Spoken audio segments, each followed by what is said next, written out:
Là, je venais à peine de quitter la maison pour me rendre vers le camp de déplacés. Et voilà, j'entre dans le véhicule. Le chauffeur est venu me chercher à la maison. Le chauffeur du bureau est venu me chercher à la maison. Là, nous sommes déjà en route, en train de partir vers le camp de déplacés. Vous verrez bien que ça, c'est un peu la ville, l'image de la ville. Les femmes essayent de pratiquer l'autonomisation. De l'autre côté, ils sont en train d'acheter, de vendre des fruits et tout, comme moyen de subsistance un peu. Alors, nous sommes dans une ville où il y a beaucoup de mouvements d'opérations militaires. Tel que vous l'avez vu, il y a un camion qui venait de passer, un véhicule de militaires. Là, c'est un des repères de la ville, de la cathédrale. Alors là, nous sommes déjà dans le camp de déplacés. Vous voyez bien les différentes maisons où habitent les déplacés. Alors, on va vers le camp. Enfin, on est déjà dans les camps. On est presque arrivé. Vous voyez, il y a des enfants qui sont délaissés, certains dans la rue et tout. Alors, il y a certains d'ailleurs qui nous stoppaient en disant qu'ils ont très faim, si on pouvait assister, comme la dame qui est en train de demander si on pourrait acheter pour elle quelque chose. Elle a tellement faim, ça faisait 2 jours qu'elle n'avait pas mangé. Alors, on a vu un jeune garçon qui passait avec les œufs. On a acheté pour elle. Oui, c'est vraiment pénible ce que les gens vivent dans les camps de déplacés. Vous voyez les enfants en train de puiser de l'eau. J'étais choquée en voyant un enfant de 7 ans environ qui a 20 litres d'eau sur son dos.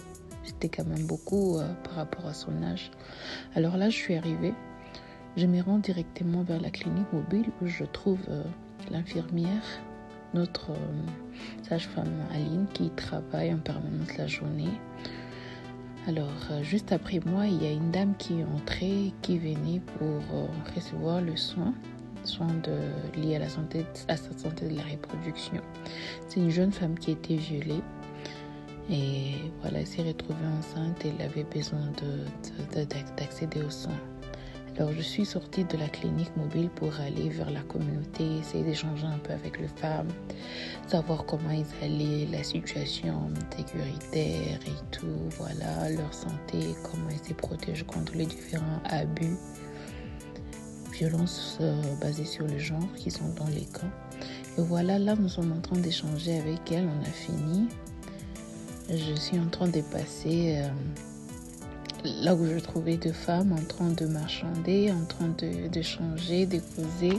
Et je me mettais pour joindre leur discussion et savoir plus de leur vie, comment ils mènent leur vie. Là, dans le cadre de supporter leur business, j'ai acheté la braise. Et ensuite je me suis mise avec elle pour échanger un tout petit peu.